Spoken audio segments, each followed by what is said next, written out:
Hello everyone, very good evening.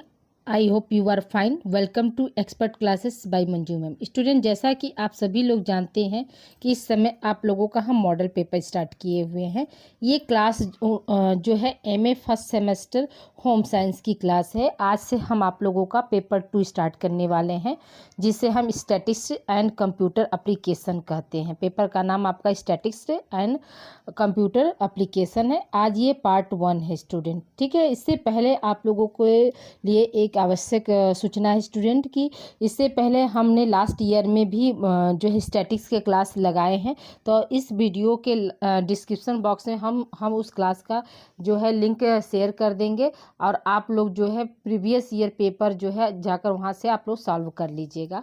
तो आइए देखिए स्टूडेंट, आपका पहला क्वेश्चन है सारणियन का अर्थ बताइए. ठीक है, सारणियन का क्या अर्थ है, ये आपको क्वेश्चन यहाँ से पूछ रहा है स्टूडेंट. ठीक है, सारणियन का क्या अर्थ होता है या परिभाषा क्या होता है सारणियन से, आप क्या समझते हैं. सारणियन को इंग्लिश में टेबुलेशन कहते हैं. तो देखिए यहाँ पे क्या, प्राप्त आंकड़ों का मूल रूप प्रायः, एक यहाँ पर प्रायः होगा. ठीक है, मूल रूप प्रायः निरर्थक एवं जटिल होता है. इस कारण सारणियन की आवश्यकता पड़ती है. जो प्राप्त आंकड़ा, जो आप रिसर्च करने जाते हैं, जो आप डाटा कलेक्ट करते हैं, वो क्या होता है, वो निरर्थक और जटिल होता है. इसी कारण क्या, सारणियन टेबुलेशन की जो है आवश्यकता पड़ती है. सारणियन एक ऐसी प्रक्रिया है जिसके अंतर्गत प्राप्त आंकड़ों को क्रमबद्ध, ठीक है, कॉमा रहेगा, बोधगम्य, सरल तथा स्पष्ट रूप से प्रस्तुत किया जाता है.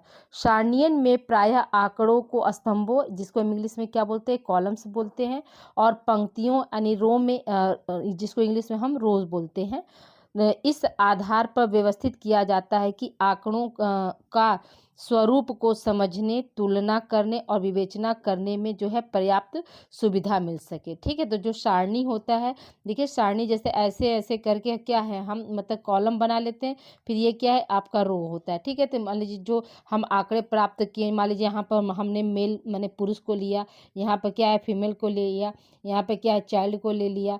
ठीक है, तो ऐसे क्या कॉलम बना के माने कितने पुरुष है, कितनी महिला, कितने बच्चे, तो ऐसे जो है करने में सुविधा होगी, और मतलब कि सभी को समझने में भी आसानी होगी. ठीक है, अब आइए देखिए सारणियन की विशेषता क्या है. तो देखिए सारणियन की विशेषता क्या है, सारणियन यानी जिसको इंग्लिश में क्या बोलते हैं, टेबुलेशन बोलते हैं.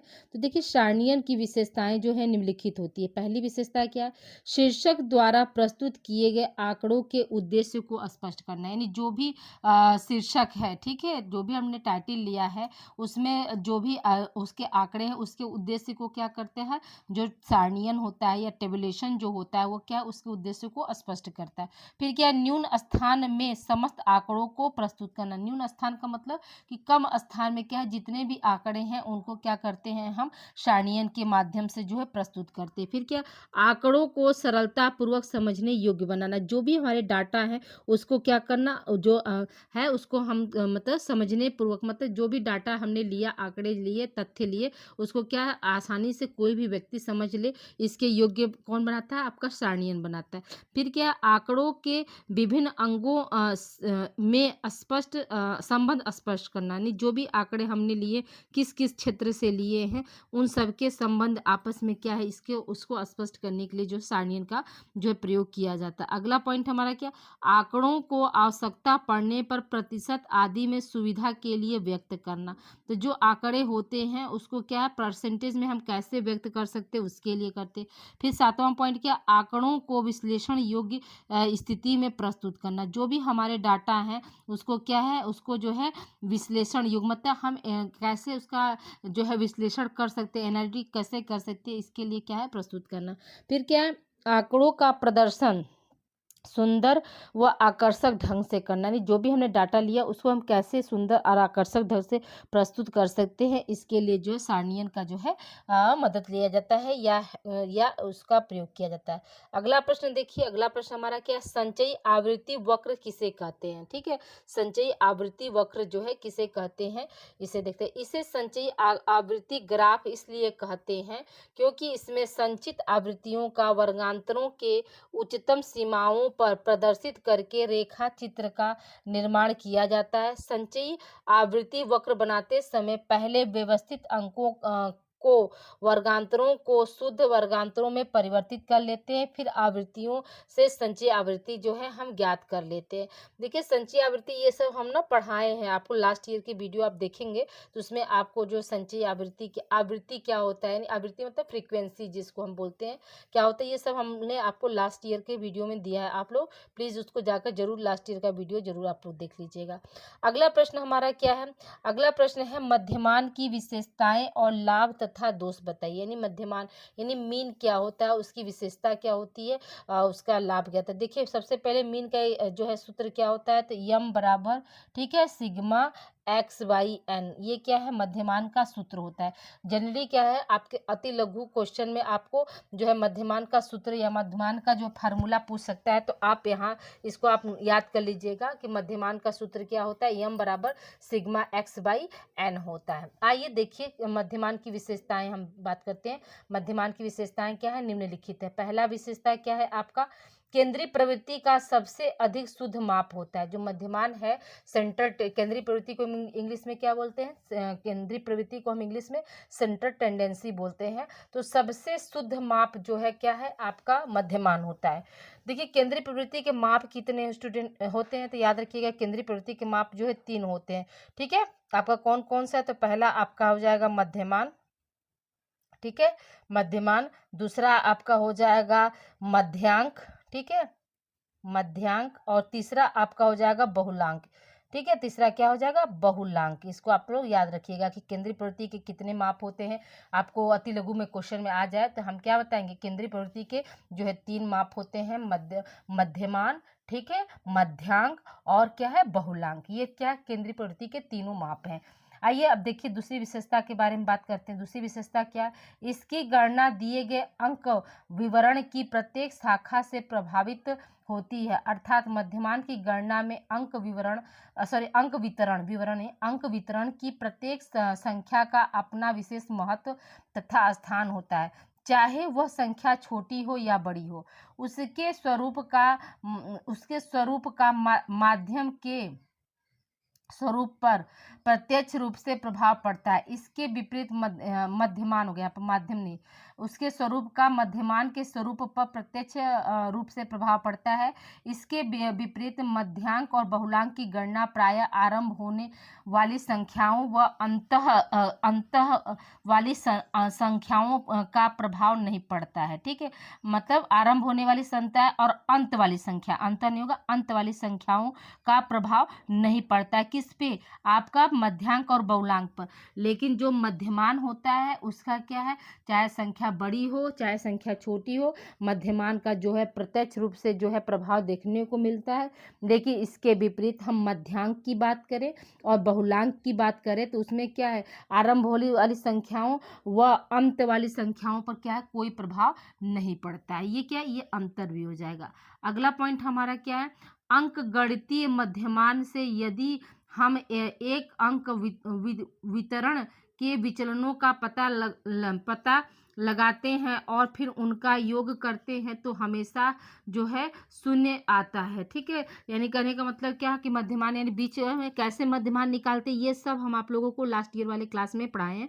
और बहुत जल्दी आप लोगों को जैसे हम सवाल भी एक आध दो मध्यमान का, मध्यांक और बहुलांक का बहुत जल्दी आप लोगों को ब्लैक बोर्ड के जरिए सवाल भी आप लोगों को कैसे मध्यमान निकालते हैं, कैसे मध्यांक निकालते हैं, कैसे बहुलांक निकालते हैं, ये सब आप लोगों का जो है हम बहुत जल्दी मैथमेटिक वाला भी क्लास ले लेंगे। ठीक है, आइए देखिए अगला पॉइंट हमारा क्या है, मध्यमान होगा ना। मध्यमान से लिए गए विचलनों के वर्गों का मान प्रायः कम रहता है, जबकि केंद्रीय प्रवृत्ति के अन्य किसी माप से प्राप्त विचलनों के वर्गों का योग जो है अपेक्षाकृत क्या होता है, अधिक होता है। तो ये क्या है, ये जो आपके जो 3 पॉइंट थे वो विशेषता थे। अब आइए देखिए मध्यमान के हम लाभ देख लेते हैं कि मध्यमान के लाभ क्या क्या है। तो इसकी गणना सरलता व शीघ्रता से हो जाती है। दूसरा है इस माप में शुद्धता की मात्रा भी सबसे अधिक रहती है।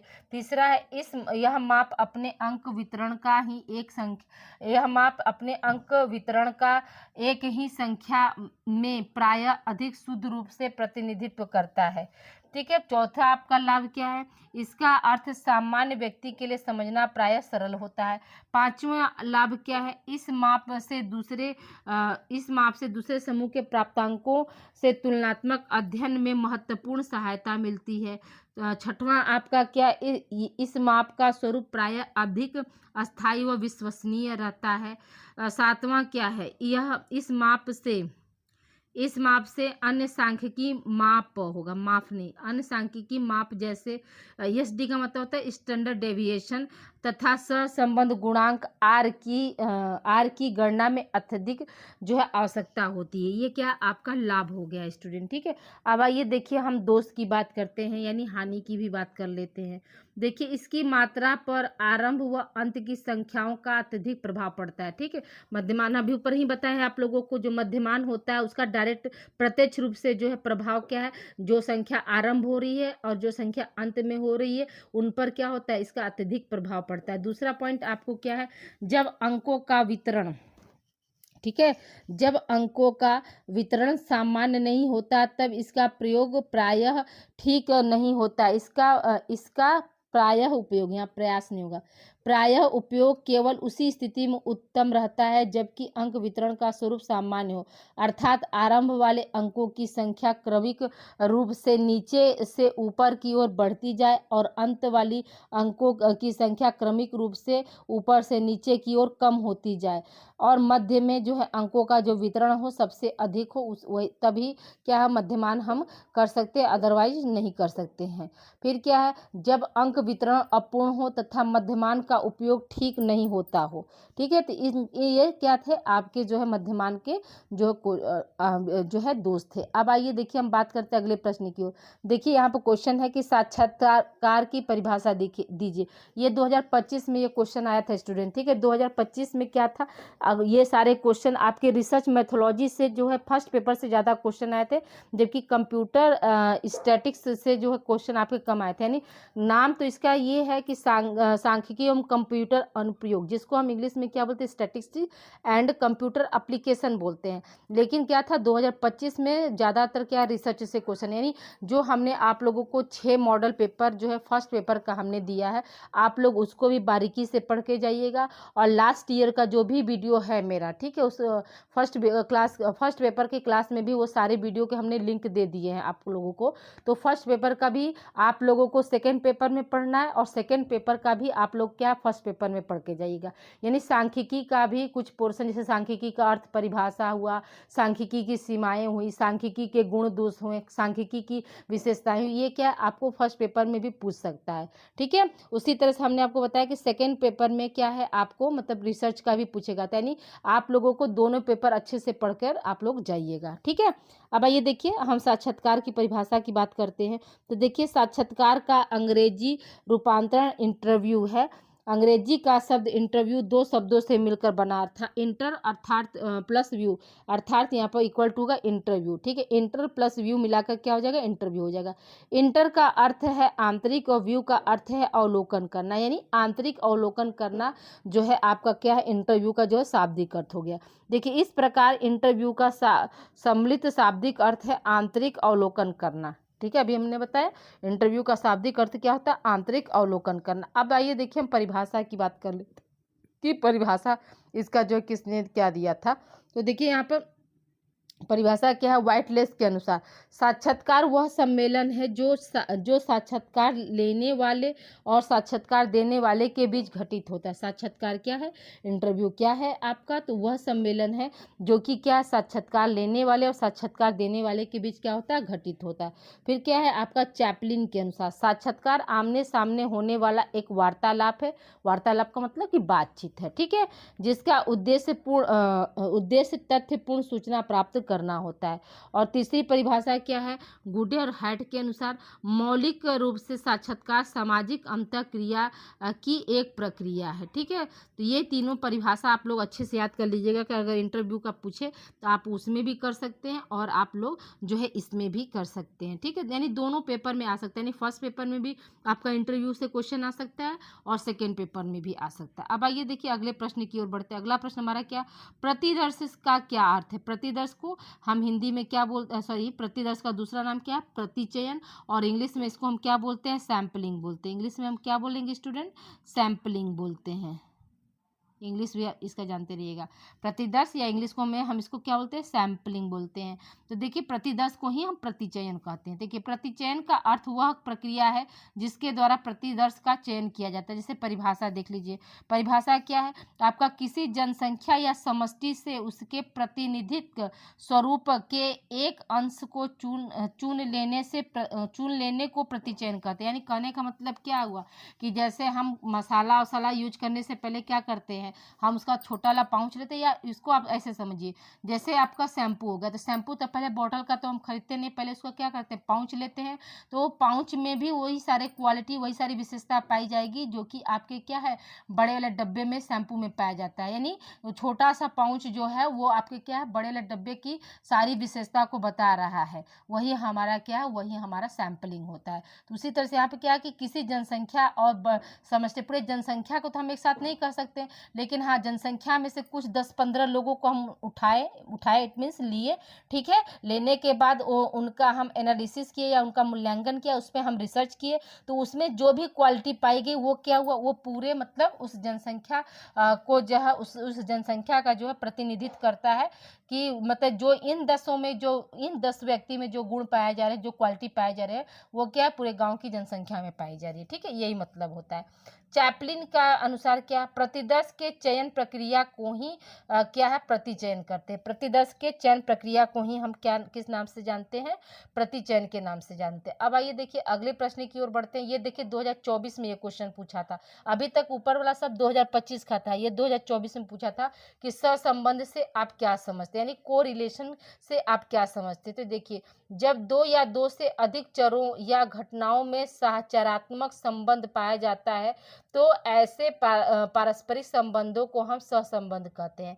अब आइए देखिए परिभाषा देख लेते हैं। सहसंबंध की परिभाषा क्या है, लेथरॉप के अनुसार सहसंबंध से दो चरों में पाए जाने वाले संयुक्त संबंध का पता लगता है। जो सहसंबंध होता है, जो को रिलेशन होता है, वो क्या दो चरों में पाए जाने वाले संयुक्त संबंध का क्या करता है, पता लगाता है। उसी को हम क्या बोलते हैं, सहसंबंध बोलते हैं। अब देखिए फर्ग्यूसन के अनुसार, फर्ग्यूसन ने इसकी परिभाषा क्या दी है, तो सहसंबंध का उद्देश्य दो चरों में पाई जाने वाली संबंध की मात्रा का पता लगाना होता है। सहसंबंध का क्या मतलब होता है, सहसंबंध का उद्देश्य दो चरों में पाई जाने वाली संबंध की मात्रा को पता लगाना, यही क्या है, कोरिलेशन। ये किसके अनुसार दिया गया है, तो फर्ग्यूसन के अनुसार दिया गया। अब देखिए सहसंबंध के प्रकार कितने होते हैं, तो देखिए सहसंबंध के प्रकार जो होते हैं वो 4 प्रकार के होते हैं। पहला होता है धनात्मक सहसंबंध, दूसरा है ऋणात्मक सहसंबंध, तीसरा है शून्य सहसंबंध, और चौथा है वक्र रेखी सहसंबंध, ठीक है। ये परिभाषा के साथ साथ आप लोग क्या करेंगे, उसके प्रकार भी लिख देंगे, तो आप लोगों का जो है मतलब ये अति लघु और लघु में दोनों में काम दे देगा। यानी जो 5 नंबर का क्वेश्चन आता है उसमें भी आप परिभाषा के साथ ये चारों प्रकार आपने लिख दिया, तो 5 में आप लोगों का 4 नंबर एकदम डेफिनेटली डन है। ठीक है स्टूडेंट, आज के लिए इतना ही स्टूडेंट, क्योंकि आज थोड़ा सा क्या है, रिलेशन में हमको जाना है, और इस समय आप सभी लोग जानते होंगे कि शादी विवाह का सीजन चल रहा है, तो थोड़ा सा क्लास क्या शेड्यूल थोड़ा सा डिस्टर्ब हो रहा है। लेकिन आप लोगों का एग्ज़ाम, मुझे लगता है मिर्ज़ापुर वालों का एग्ज़ाम 16 से स्टार्ट है, तो आप लोग प्लीज़ कमेंट में जरूर करके बताइएगा कि आप लोगों का सेकेंड पेपर जो है किस दिन है। ठीक है स्टूडेंट, आप लोग मुझे कमेंट करके जरूर बताइए कि सेकेंड पेपर किस दिन है, तो आप लोगों को लॉन्ग क्वेश्चन का भी 2-3 मॉडल पेपर हम बहुत जल्दी आप लोग को प्रोवाइड कर देंगे। ओके, तो आज जो है, आज के लिए इतना ही स्टूडेंट।